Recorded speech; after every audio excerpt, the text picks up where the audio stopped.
Simran Sethi, a Punjabi born in Germany and raised in Northern Carolina, began her media career as a documentary film producer for MTV, and in 1995 became the anchor for MTV Network's Asia News in Singapore. She traveled extensively throughout Asia to tell the stories of everyday people. As Simran puts it, everyone has an important story to tell, and I have been in the fortunate position to hear them, learn from them, and share them with the world. Her work earned her high praise, especially for her commitment to the issues important to Asia's young people, ranging from environmentalism to political activism and drug abuse. Simran returned to the United States in 2000, and after working as a consultant for business and activist groups, hosted Ethical Markets, a series created by Hazel Henderson that highlights sustainable business practices and corporate social responsibility. She is the environmental correspondent for NBC News and the co-host of Sundance Channel's The Green, the first weekly primetime series regularly scheduled programming dedicated entirely to the environment. In her spare time, Simran serves on the board of the National Radio Project and also teaches and practices yoga. Simran Sethi.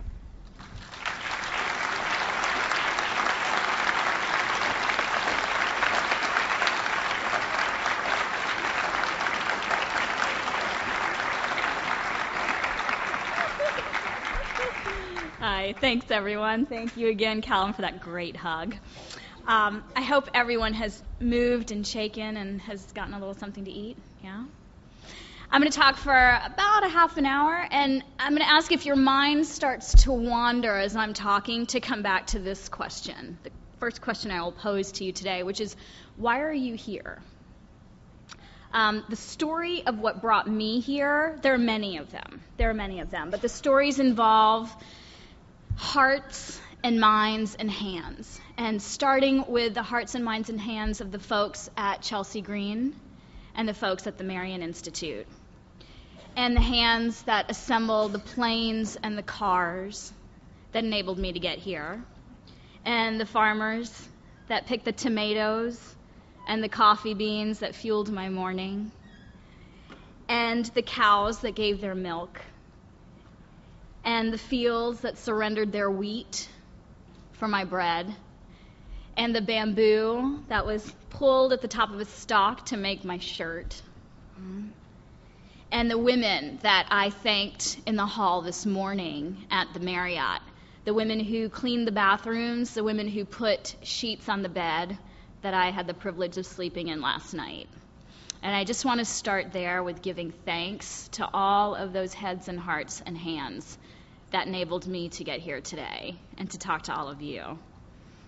And I want to thank all of you for being here, because really without you, there is no story for me to tell. Callum rattled off a bunch of things that I've gotten to do in the world that I'm really excited about. And I think fundamentally it goes back to what visionary Satish Kumar said, who is the founder of Schumacher College, who puts out an amazing publication called Resurgence. And I met him shortly after 9/11 at the New York Open Center where I used to work. And we were sitting in a circle, and he said, "You are, therefore I am." And as a journalist, that's really a sentiment that I have held with me always, that really the stories that you tell are what enable me to do what it is that I do. I became a journalist by accident. I went to school here in Massachusetts, and in my first year at Smith College, a woman came and spoke about what she did with her major. And what she had done was gone on to get her MFA, and she had become a storyteller. She was making documentaries for MTV News. And I quickly realized that the internship that I was going to do with her after she approached me and I said yes was more about storytelling than it was about music making, which is what I expected it would be. This is my first year. I was 18 years old, and I just thought this is going to be cool. And it very much was, but it was really about reaching an audience and meeting them where they were. And I think fundamentally that is an implicit part of all of the work that we have to do here today. The story that brought you to Bioneers probably includes a component of an enduring belief that we can do better, and that we can have better, and that we can be better. And fundamentally, that is what this gathering is all about. It's about believing that we can do things differently, whether it's business, whether it's the way we relate to each other, whether it's how we build communities. There is room for amazing, transformative improvement. Part of that story, and part of the way that story gets told, is through media. Last night, I actually had a chance to briefly speak before Robert Kennedy Jr. took the stage, where he talked about mainstream media, and he said, the truth of the matter is a negligent and indolent press has let down the American democracy. I agree with him. And I started on this route really thinking about how to forge a democracy. In that first year at Smith College, when I was meeting Lauren Lazen, who would become my boss at MTV News, I was also taking a class on the environment. It was called The Environment, and it was my first semester, and I took it pass-fail, and I failed it, which is interesting because now, The Independent just named me one of their top 10 eco-heroes, and all these great things are happening, and how am I right beside Wangari Maathai, and this is crazy, and I failed that class, I failed it because we spent a semester talking about tectonic plate shifting, and I didn't care about tectonic plates. I cared about people and how these things related back to people, and that is fundamentally what I still care about. When Robert Kennedy Jr. spoke of communities last night and of forging democracy, he talked about the same things. He talked about the idea of fishing and the idea that we are not conserving these things for the sake of the fish, we are conserving these things for the sake of humanity. That when we talk about issues of climate change, to bring the polar bears to our own homes. How are the ice caps melting affecting us here at home? And I think to highlight the idea that mainstream media has done a disservice is something that's really important because it provides tremendous opportunity for us. It provides tremendous opportunity to take back our power and to tell our own stories. And this is the time where we can ask ourselves, what stories get told over and over and over and over again? And what stories are not being told at all? The media was created to serve the public interest, but in the same way that big box stores have sucked the life force out of independent community stores, media consolidation has reduced the vitality and the accountability of media, and it's diminished the essence of many stories that are being told and that should be told. This is for familiar reasons. When you think about anything consolidating, when you think about big businesses taking ownership, there is a certain level of accountability to shareholders. We need to expand that model so we are accountable to all the people involved in this process, to the stakeholders. And we need to focus on news and information that serves the public rather than on profit gathering within this realm. The challenge for me is I just joined a major media corporation. So I work for NBC News and I still work for indie outlets. And like with anything, it will be a process in which I struggle and I try to do my best. And I hope that what you take away from Bioneers is an understanding of the humanity of every single person who takes the stage, who comes in via satellite. Everyone's figuring it out together. I get asked a lot of times for tips, right? What are the easiest things we can do to save the planet? Change your light bulbs, get a new bag, do this. But as I said last night, and as I continue to say, this is not easy. It's messy, and it's complicated, and the rules keep changing. So we have to garner information, and we have to be open to making mistakes, and then making new mistakes instead of making the same mistakes over and over again. After the speech last night, a gentleman approached me, and he said, what I basically talked about for just a few minutes was what what Bobby Kennedy had talked of often, which was that environmental rights are civil rights, and we all deserve access to clean air and safe food and healthy water. Like, this is not something that should be relegated to a certain class of people, to a certain geographic location. These commons belong to all of us. The gentleman who stopped me said, I have problems with what you talked about. And I said, okay, and I'm heading out, got to go get on the phone. My sister's having surgery this morning. Like, I'm sort of in the moving mode. And he said, you spoke about these things, but you didn't use the term environmental justice. And you didn't talk about environmental racism. And he's right. I didn't use either one of those terms. What I hoped was that people would understand that these are social justice issues and that we still face divides, but perhaps I should have used those words. And what I wish I had said to him, which I'm now going to share with all of you, is also the idea that you have the power to tell those stories. Don't wait for me to do it. Now, more than ever, if you don't like the way stories are being told, you can tell them yourselves. If you want to be a radio broadcaster, like I have done on Air America and as Robert Kennedy Jr. has done, buy a microphone. I record all my radio segments. They no longer run on Air America because they canceled their environmental show, but I recorded all of them from my home, right?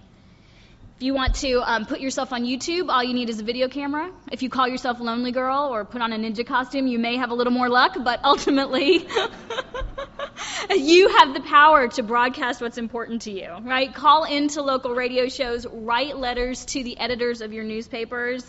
Use your voice. Use your voice. And use your voice to share the information with journalists, because I'll tell you, journalists are only as good as the information that they have. And the truth of the matter is, many of them are on tight deadlines. Many of them are new to these kinds of beats, right? The environmental beat, what is that? The sustainability beat, still trying to get there. We're filtering everything right now, it seems like, through the green lens, right? But we can expand what that lens means. So we're talking about environmental issues, we're talking about conservation, we're talking about global climate change, but in the context of social justice, in the context of economic prosperity, in a support of public health, justice. Mm-hmm. A lot of our journalists also are new to this information. They don't know what questions to ask. I will dare say some of them are also lazy, right? We've got that everywhere. So ultimately the responsibility is yours to get this information out. Give the journalists the information that they need in order to ask you the right questions. Because if they don't ask the right questions, we won't get the right answers. Also, work towards creating context for your stories. How do those melting ice caps relate to water flows on the Cape? How does climate change fuel conflict resolution or conflict degradation, right? How does it increase the wars that we have in the world? Looking at Darfur, right? Looking at the challenges we face in low-income communities all over America. Jerome Ringo, who was the head of the National Wildlife Federation, often talks about how he addresses climate change on the bayou in Louisiana, where he lived and where he grew up. He said, people do not care about saving the polar bears and saving the fish. They care about putting food on their table and making rent. And what I say to them is, you're not going to have to worry about these things if we're submerged in water, right? So how do we bring home the urgency of the issues at hand? How do we frame possibility and hope? The possibility of food sovereignty, of community prosperity, of environmental stewardship, right? In ways that people understand and feel are relevant to their lives. How can they save money? How can they build community? How can they forge more meaningful relationships with the people in their lives? How can they create a legacy that they're proud of?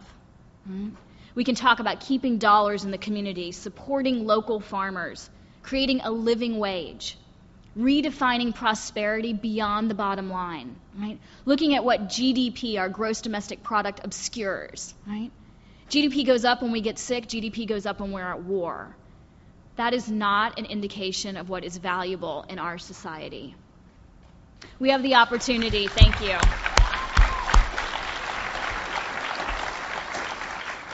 And I want to send great love and respect and thanks to Hazel Henderson for her relentless work around redefining prosperity in our society.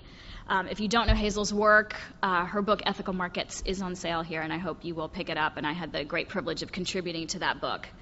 This is also about framing the issues between the haves and the have-nots. It's about talking about building fuel cells, not jail cells. About growing a green-collar economy. Absolutely. Let's clap for that one. Absolutely. And fundamentally, it's about what the gentleman said to me last night. It is about working towards calling out the problems and towards working to eliminate environmental racism and so many other disparities that we see in the world. Our media has the opportunity to be a mirror, and I emphasize the word opportunity. Right? It's also a tremendous challenge. But to that end, listen to your own stories. I come back to that question in case your mind's wandering off. What stories brought you here today?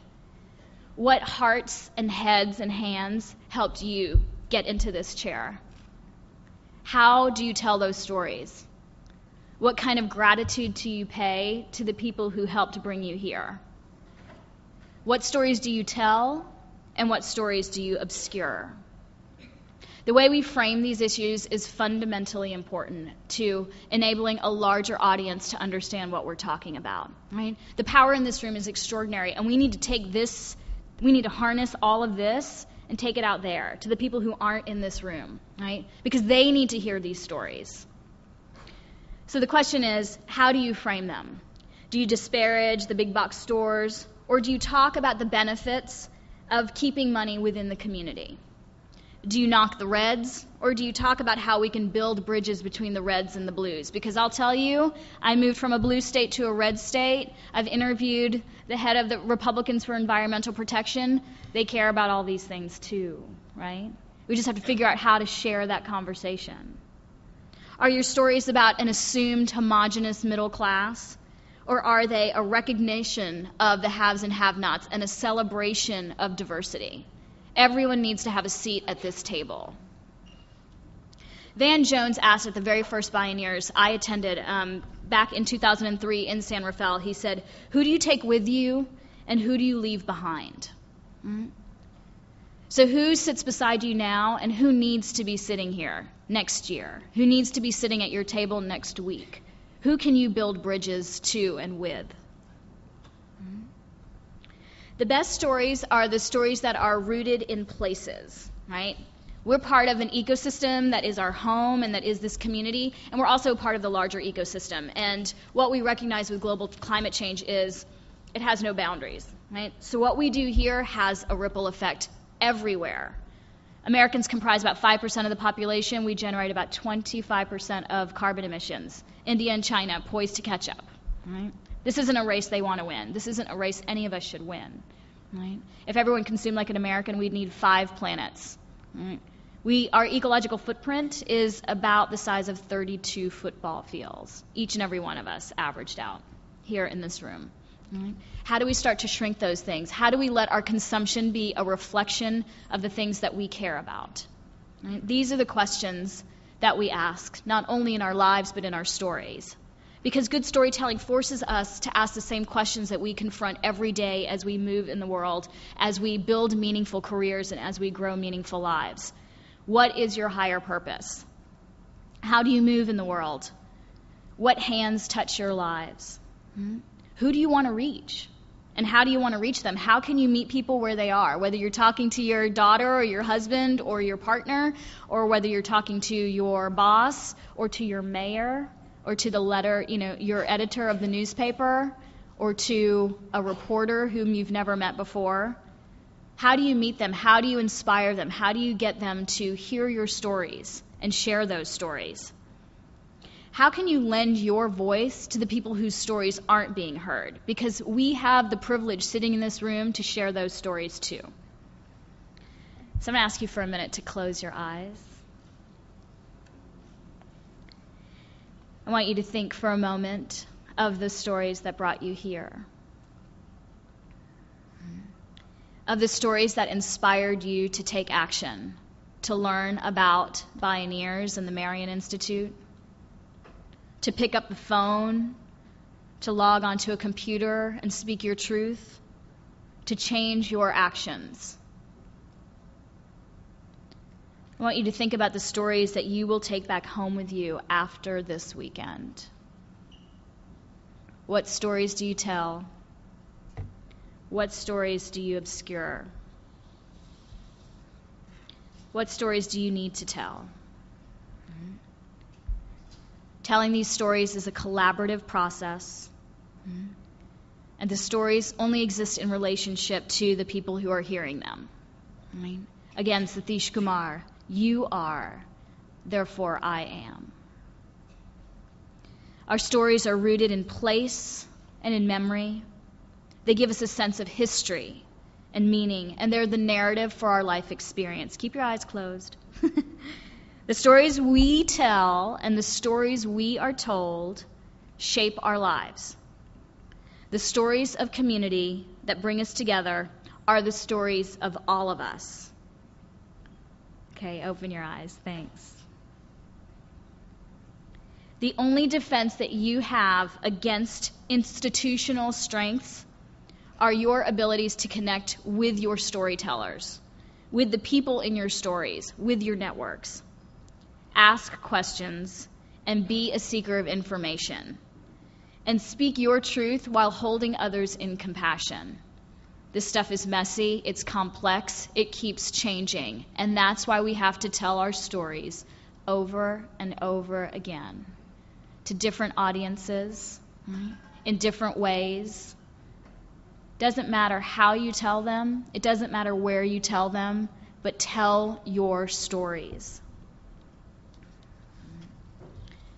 This is something that Naomi and Jim both spoke of, the idea that this is complicated and that there are a lot of challenges ahead, and that everything isn't fun or easy or simple or safe, right? That we need to take risks, and we need to figure out what needs to change, and then we need to focus our actions on doing that. And if we keep telling people what we're doing along the way, we have a great opportunity to bring more people on board. A year ago, I moved from Harlem, New York, to Lawrence, Kansas. And when I lived in Harlem, one of the stories that we tell there, and one of the stories I told last night, was that of stores. There are more liquor stores and beauty parlors in my old neighborhood of Sugar Hill, Harlem, than there are grocery stores. That area within New York City faces some of the highest food insecurity in the country and the highest obesity rates, right? That's what happens. People don't have access to full nourishment. Kids go to school hungry. People go to school with, a lot going on in their stomachs and not enough in their head. They can't get their work done. They get diabetes. They get all sorts of health issues related to their lack of access to nourishing food.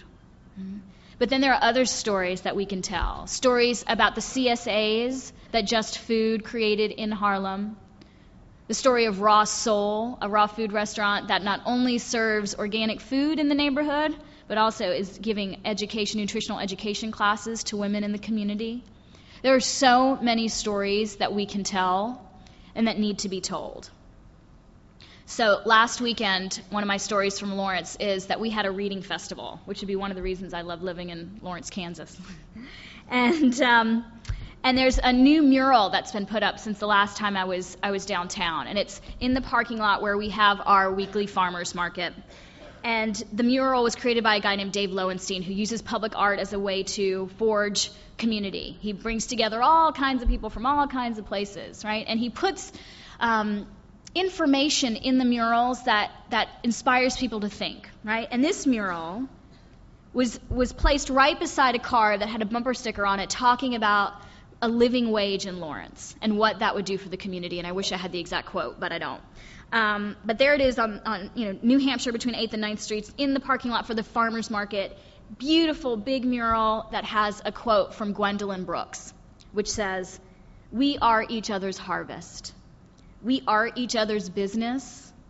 We are each other's magnitude and bond." Right? So it's all about coming together, and that is what you will hear. That is the common theme of every single person who will take this stage and who we'll see coming in from San Rafael, is we have the opportunity to affect tremendous change when we work together. Rob Bresney says, we're confronted with insurmountable opportunities.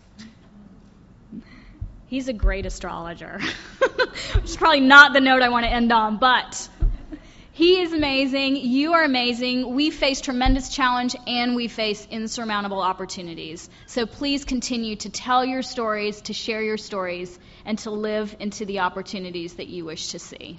Thank you.